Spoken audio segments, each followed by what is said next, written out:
नमस्कार, वेब दुनिया की फटाफट बुलेटिन में आप सभी का स्वागत है और नजर डालेंगे आज की खास खबरों पर।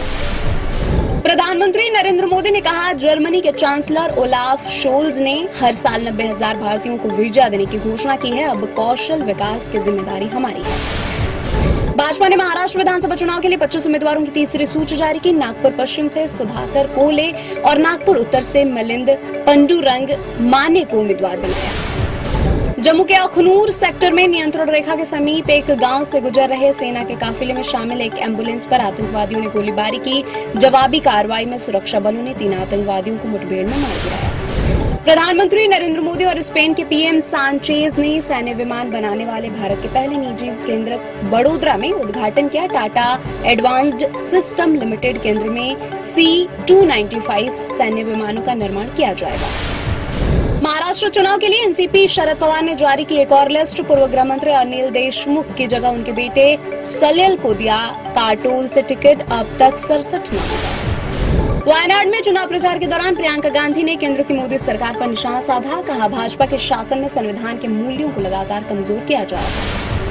पंजाब में फसल कटाई के बाद की अवधि में इस साल पराली जलाने की घटनाओं में 50% की कमी आई। राष्ट्रीय राजधानी दिल्ली की वायु गुणवत्ता पर इसका कोई सकारात्मक असर नहीं। दिल्ली में बढ़ते प्रदूषण को लेकर मुख्यमंत्री आतिशी ने कहा, सरकार प्रदूषण के खिलाफ लड़ाई के लिए जल्द ही विभिन्न एजेंसियों के साथ 10,000 नागरिक सुरक्षा स्वयंसेवकों को तैनात करेगी।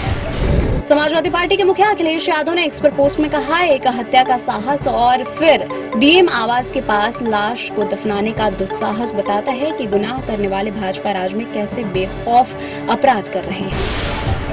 बार काउंसिल ऑफ इंडिया ने शुचिता और व्यावसायिकता को बरकरार रखने के अपने अभियान के तहत दिल्ली में वर्ष 2019 से 2024 के बीच अपनी सूची से 107 फर्जी अधिवक्ताओं के नाम हटाए। कानूनी प्रैक्टिस के मानकों को पूरा नहीं करने वालों पर भी गिरेगी गाज। मध्य प्रदेश की विजयपुर विधानसभा सीट पर उपचुनाव में भाजपा प्रत्याशी रामनिवास रावत को घेरा। जनसंपर्क के दौरान ग्रामीणों ने पेयजल की समस्या को लेकर सुनाई खरी खोटी। कांग्रेस ने कसा जेपीसी की बैठक में हंगामा। दिल्ली वक्फ बोर्ड की ओर से दी गई प्रेजेंटेशन का कुछ सांसदों ने किया विरोध। इन सांसदों का कहना था कि दिल्ली वक्फ बोर्ड के प्रशासक ने बिना दिल्ली सरकार की अनुमति के ही प्रेजेंटेशन में बदलाव कर दिया। महाराष्ट्र के मुख्यमंत्री एकनाथ शिंदे ने कोपरी पाचा पखाड़ी सीट से दाखिल किया नामांकन। इस दौरान भाजपा नेता और डिप्टी सीएम देवेंद्र फडणवीस भी मौजूद रहे।